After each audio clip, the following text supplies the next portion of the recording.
Varicose veins కి సరైన చికిత్స కోసం సంప్రదించండి ఎవిస్ హాస్పిటల్. నమస్కారం, వెల్కమ్ టు సుమన్ టీవీ. నేను గీతాంజలి. ప్రస్తుతం మనతో పాటు ప్రముఖ జ్యోతిష్యులు బ్రహ్మశ్రీ నందిభట్ల శ్రీహరి శర్మ గురువు గారు ఉన్నారు. వారితో మాట్లాడదాం. గురుగారు నమస్కారం అండి. వాగర్థావివ సంపృక్తౌ వాగర్థ ప్రతిపత్తయే జగతః పితరౌ వందే పార్వతీ పరమేశ్వరౌ. సదాశివ సమారంభాం శంకరాచార్య మధ్యమాం అస్మదాచార్య పర్యంతం వందే గురు పరంపరాం. ఆదిత్యాయ చ సోమాయ మంగళాయ పథాయ చ గురు శుక్ర శనిభ్యశ్చ రాహవే కేతవే నమః. శృంగేరి జగద్గురు పీఠాధిపతులకి, కంచి పీఠాధిపతులకి నమస్కారములు తెలియజేసుకుంటూ కార్యక్రమాన్ని ప్రారంభిద్దాం.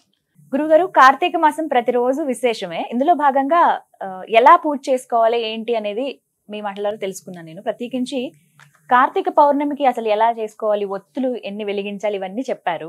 ఆ తర్వాత అప్పుడు అడిగినప్పుడు ఒక మాట అన్నారు, వీటికంటే విశేషమైన రోజులు కూడా ఉన్నాయి, అవి కూడా చేసుకుంటే చాలా బాగుంటుంది. అందులో భాగంగా 3వ సోమవారం ఒకటి చెప్పారు. ఆ రోజునే మళ్ళీ ఇంకొక రోజు ఉంది, మళ్ళీ ఆ రోజు వచ్చినప్పుడు ఖచ్చితంగా చెప్తాను అన్నారు. మరి ఆ విశేషమైన రోజు ఏమిటండి? ఇంకా ఎన్ని రోజుల్లో రాబోతోంది? మేమంతా ఏం చెయ్యాలి ఆ దైవానుగ్రహం కోసం ఈ కార్తీక మాసంలో? అసలు కార్తీక మాసం అంటే అమ్మ గీతాంజలి గారు, ప్రతిరోజు కూడా మీరు అన్నట్టు ఒక పుణ్యదినమే. అనగా పుణ్యాన్ని సంపాదించుకోవడానికి ఏర్పరిచినటువంటి మాసమే ఈ కార్తీక మాసం. అందరూ నక్తములు ఉంటారు, బ్రహ్మచర్య వ్రతాన్ని ఆచరిస్తారు, చక్కగా చాలా గొప్పగా నియమనిష్టలతో పాటిస్తుంటారు అందరూ కూడా. అలాగే మొన్న మనం చెప్పుకున్నట్టుగా ఈ క్రోధినామ సంవత్సరంలో 3వ కార్తీక సోమవారం శివ పరివారానికి సంబంధించి చెప్పినప్పుడు మీరు అన్నట్టుగా చాలా మంది ప్రేక్షకులకు చక్కగా ఆదరించారు. వాళ్ళకందరికీ నమస్సుమాంజలు. అలాగే మంచి మంచి అంటే మీ ప్రేరణ, మీ అభిమానము, అలాగే మీ యొక్క సంతోషము, మీరందరూ బాగుపడాలనే ప్రేరణతోనే మరిన్ని విషయాలకు ఈ యొక్క సుమన్ టీవీ యాజమాన్యం ద్వారా, ప్రసార మాధ్యమం ద్వారా మనం తెలియజేస్తూ వస్తున్నాం అమ్మా. గమనించుకున్నట్లయితే ప్రత్యేకించి ఈ కార్తీక మాసంలో ఈ సంవత్సరం అనేక రకాలైనటువంటి పుణ్యతిథుల కలయిక అనేటువంటిది వచ్చింది. అంటే మనకు కేవలం ఒక యోగమే ఏర్పడితే ఇటువంటివి అనేక యోగాలు కలిసి ఒక్క రోజుల్లోనే ఏర్పడుతున్న సందర్భాలు వచ్చాయి. ఇంకా విశేషం 3వ కార్తీక సోమవారంలో ఆ విధంగా ఎలా అయితే శివ పరివారం వచ్చిందో, ఇప్పుడు ఇంకోటి కూడా ప్రత్యేకమైనటువంటిది ఏంటంటే గురువారం రోజున 21వ తారీఖు వచ్చేది. ఈ రోజు 3వ కార్తీక సోమవారం మనం, కానీ 21వ తారీఖు రోజున గురువారము పుష్యమి నక్షత్రం కలిసి వచ్చినటువంటి రోజు. పైగా షష్ఠీ తిథి కూడా ఉంది ఆ రోజున. కార్తీక మాసం కృష్ణ అనగా బహుళపక్ష షష్ఠి. ఈ 3 కలయిక వచ్చినటువంటిది మాత్రం చాలా అద్భుతంగా చెప్పవచ్చమ్మా. ఆదివారము పుష్యమి నక్షత్రం కలిస్తే పుష్యార్క యోగం ఎంత బలమైనటువంటి యోగమో, గురువారం మరియు పుష్యమి నక్షత్రం కలిసి వచ్చినటువంటి రోజున కానీ గురువు పుష్యమి నక్షత్రంలో సంచరిస్తున్నటువంటి సందర్భంలో అది 12 సంవత్సరాలకు ఒకసారి వస్తుంది. గురువు పుష్యమి నక్షత్రంలో సంచరించేది 12 సంవత్సరాలకు ఒకసారి. కానీ గురువారము పుష్యమి నక్షత్రం కూడా చాలా అరుదుగా వస్తూ ఉంటాయి. సంవత్సరంలో ఒక 3 లేదా 4 కంటే ఎక్కువ రావు. గురువారం అంటే గురుడికి ప్రీతి. గురుడికి ప్రీతి పుష్యమి నక్షత్రం. ఇక్కడ మనం గమనించుకోవాల్సినటువంటిది ఏంటంటే గురువారం అనేటువంటిది మనము దత్త సాంప్రదాయంగా మనం కొలుసుకుంటూ వస్తున్నాము. సాధారణంగా ఇప్పుడు మనం కొలుచుకునే గురువులా కాదు, అసలు సిసలైనటువంటి దత్త సాంప్రదాయం. ఈ పుష్యమి నక్షత్రానికి ఒక విలక్షణమైనటువంటి స్థితి ఉందమ్మా. అంటే ఏ నక్షత్రానికి 2 గ్రహాలు ఆధిపత్యం వచ్చినటువంటి సందర్భం లేదు. కానీ ఈ యొక్క అంటే మృగశిర నక్షత్రానికి చంద్రుడు, సోముడు వస్తాడు. అలా కొన్ని నక్షత్రాలని తక్కువగా, ఇలా ఈ యొక్క పుష్యమి నక్షత్రానికి గురువు అధిపతి, శని కూడా నక్షత్రాధిపతి. గురువు పరిపాలిస్తాడు, పరిపాలకుడు గురువు. అందుకనే పుష్యమి నక్షత్రానికి మొదటి పాదంలో 8 వాక్యాల్లో ఓం బృహస్పతిర్నః పరిపాతు పశ్చాత్ అంటే బృహస్పతే పరిపాలించేటువంటి గ్రహ నక్షత్రం ఈ యొక్క పుష్యమి నక్షత్రం. పుష్యమి నక్షత్రానికి అధిపతి ఎవరు?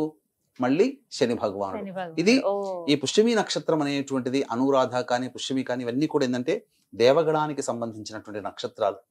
అయితే ఇవి కలిసి ఉండేటువంటి రోజు రావడం గురు పుష్య యోగంగా చెప్పబడితే, షష్ఠి తిథి రోజున ఉండడం కూడా గొప్ప యోగం.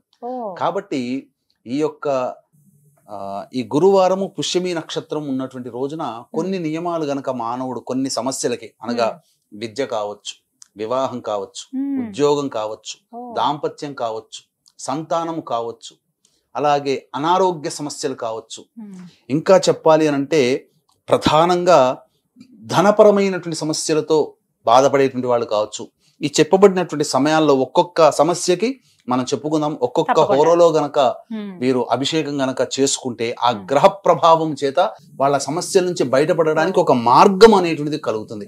ఏదో పాతాళ భైరవి సినిమా లాగా జై పాతాళ భైరవి అనగానే రాత్రికి రాత్రి భవనాలు కట్టడాలు అట్లాంటివి ఉండవమ్మా. మనకు కష్టపడుతున్నప్పుడు ఆ భగవంతుడు మనం చేసేటువంటి మానవ ప్రయత్నంలో భాగంగా దైవ ప్రయత్నం కూడా మనం చేస్తున్నప్పుడు దైవం మనకు అనుకూలించి ఆ ప్రయత్నంలో మనల్ని మార్గం చూపిస్తారన్నమాట. ఒక మార్గం. కాబట్టి ముఖ్యంగా చాలా మంది ఏంటంటే ఈ అక్షయ తృతీయ, ధనత్రయోదశి ఈ రోజున బంగారం కొనుక్కుంటారంటారు.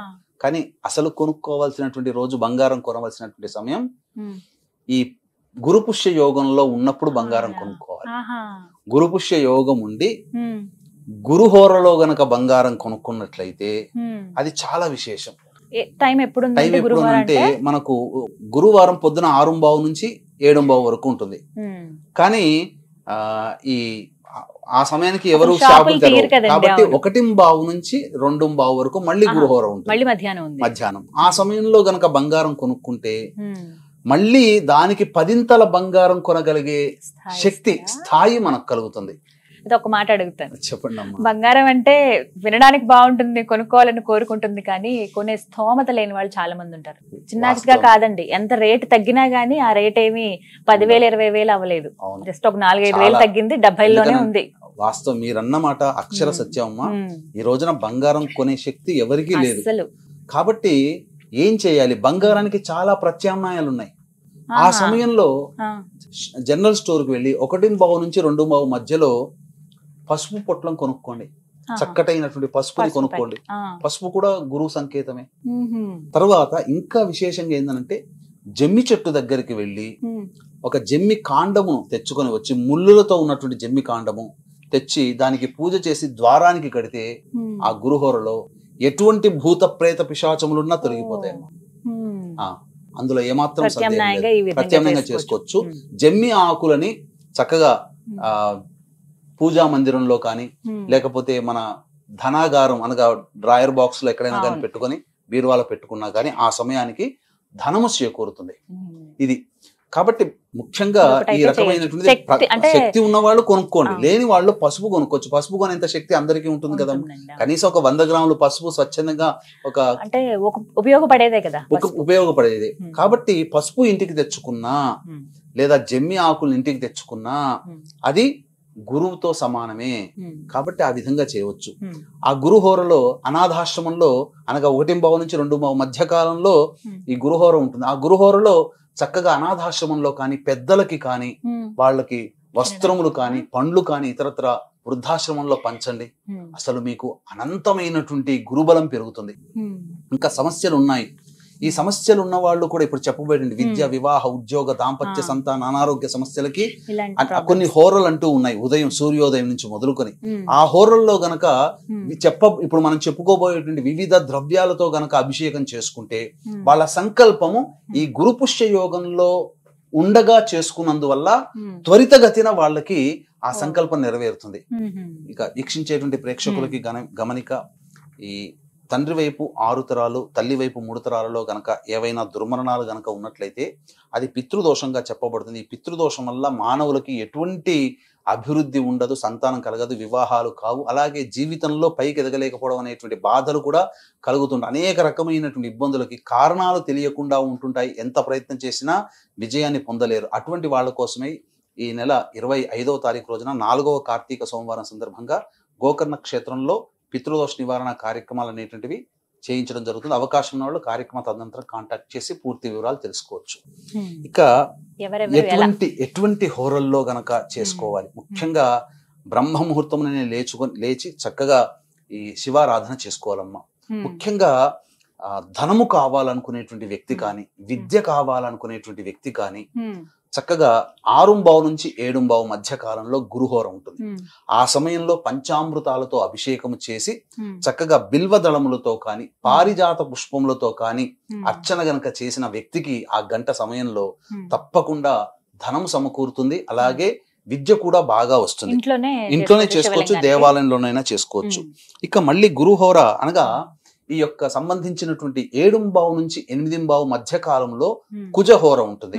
కాబట్టి కుజదోషముతో బాధపడుతున్నటువంటి వాళ్ళు కానీ, సర్పదోషముతో బాధపడుతున్నటువంటి వాళ్ళు ఎవరైనా కానీ ఈ యొక్క సుబ్రహ్మణ్య స్వామికి ఆవు పాలు, ఆవు నెయ్యి, తేనె ఈ 3తో అభిషేకం జరిపించి చలివిడి నైవేద్యం గనక ఈ యొక్క కుజహోరలో గనక 7 నుంచి 8 మధ్య కాలంలో గనక చేసిన తప్పకుండా వాళ్ళకి ఆ కుజదోషములు తొలగిపోతాయి, వివాహ సంబంధం ఉన్నటువంటి సమస్యలు తొలగిపోతాయని చెప్పొచ్చమ్మా.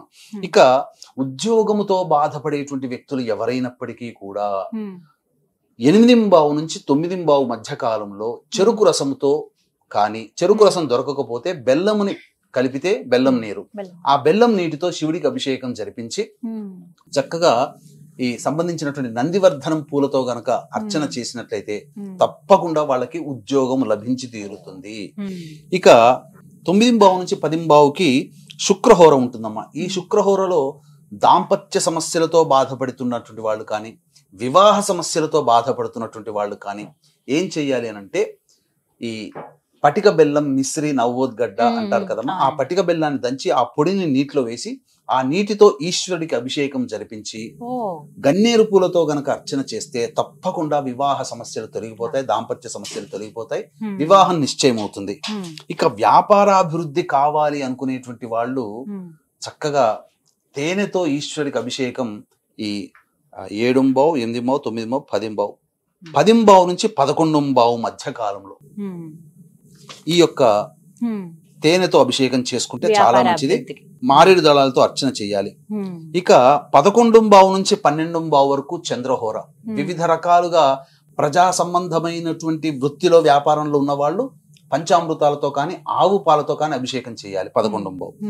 ఇక 12 నుంచి 1 మధ్య కాలంలో, అనగా 12-15 నుంచి 1-15 మధ్య కాలంలో నవగ్రహాల చుట్టూ శివాయ నమః అంటూ ప్రదక్షిణ చేసి శనీశ్వరుడికి కానీ, శివలింగానికి కానీ నల్ల నువ్వుల నూనెతో అభిషేకము జరిపించి అన్నము నల్ల నువ్వులు కలిపిన ముద్ద నైవేద్యంగా పెడితే చాలా విశేషం. ఇక 1 నుంచి 2 మధ్య కాలంలో ఈ యొక్క గురుహోర ఉంటుంది. అలాగే 1:30 నుంచి 3 గంటల వరకు ఈ రాహుకాలం ఉంటుంది. ఈ సమయంలో అన్నముతో అభిషేకం జరిపితే కుటుంబ వృద్ధి, కుటుంబ సభ్యులందరూ కూడా అన్యోన్యంగా ప్రేమతో, వాత్సల్యంతో కలిసి ఉంటారన్నమాట. ఇది ఈ విధంగా షష్ఠీ తిథి రావడము, గురువారము పుష్యమి నక్షత్రం కలిసి ఉన్నటువంటి రోజున జరగడము, ఇవన్నీ కూడా అద్భుతమైనటువంటి విషయాలు. ఈ చెప్పినటువంటి విధంగా గనక పాటించిన వ్యక్తులకి గురు అనుగ్రహంతో పాటు ఈశ్వర అనుగ్రహం సంపూర్ణంగా కలుగుతుంది. ఇటువంటి అవకాశాన్ని వీక్షించేటువంటి ప్రేక్షకులు ఎవ్వరు కూడా మిస్ చేసుకోకండి. ఈ కార్తీక మాసంలో ఉన్నటువంటి అత్యద్భుతమైనటువంటి యోగాలలో ఇది కూడా ప్రథమ తాంబూలము చెంది ఉంటుందని చెప్పడంలో ఏమాత్రం సందేహం లేదు. చాలా చక్కగా వివరించారు గురువు గారు. ఇప్పుడు రాబోతున్న గురువారమే కాబట్టి మనకు ఎవరైతే చేసుకోలేకపోయామని బాధపడే వాళ్ళు ఒకవేళ మిస్ అయితే గనక ఆ రోజున చేసుకున్నా కూడా మంచిదే. అందరూ ఈ పాటికి పౌర్ణమి చక్కగా చేసుకుంటారు, 3వ సోమవారం చేసుకుని ఉంటారు. అలాగే దీంతో పాటుగా ఉపవాసం ఉన్నా కానీ మంచిది. అవునా? ఉపవాసం ఉండి సాయంత్రం నక్షత్ర దర్శనం చేసుకుంటే మంచిది. ఇంకా దత్త బంధువులు, గురు బంధువులు, గురు భక్తులు, దత్త భక్తులు ఎవరైనా ఉన్నట్లయితే అసలు ఈ గురు పుష్య యోగం ఉన్నటువంటి రోజున ఉదయం నుంచి మొదలుకొని 6 గంటల నుంచి మొదలుకొని సాయంత్రం అయ్యే లోపల ఎవరైతే ఒక దత్తాత్రేయ చరిత్ర, సద్గురు చరిత్ర, మళ్ళీ ఇంకా ఏ గురువులదో కాదు, కేవలం దత్తాత్రేయుని యొక్క చరిత్రని ఆ రోజు మొత్తంలో గనక పారాయణం చేసిన, ఒక సప్తాహం గాని పారాయణం చేసిన వాళ్ళకి 100 పారాయణాలు మామూలు రోజుల్లో చేస్తే ఎంత ఫలితమో ఆ గురు పుష్య యోగం రోజున ఒక్క రోజు ఒక్క పారాయణం చేసినటువంటి వాళ్ళకి అంతటి పుణ్య ఫలితం దక్కుతుందమ్మా. అందులో సందేహమే లేదు. చాలా విశేషమైన అందులో గురువారం రోజు రావడం చాలా విశేషం. చక్కగా వివరించారు గురువు గారు. ధన్యవాదాలండి. సర్వం శ్రీ ఉమామహేశ్వర పరబ్రహ్మార్పణమస్తు.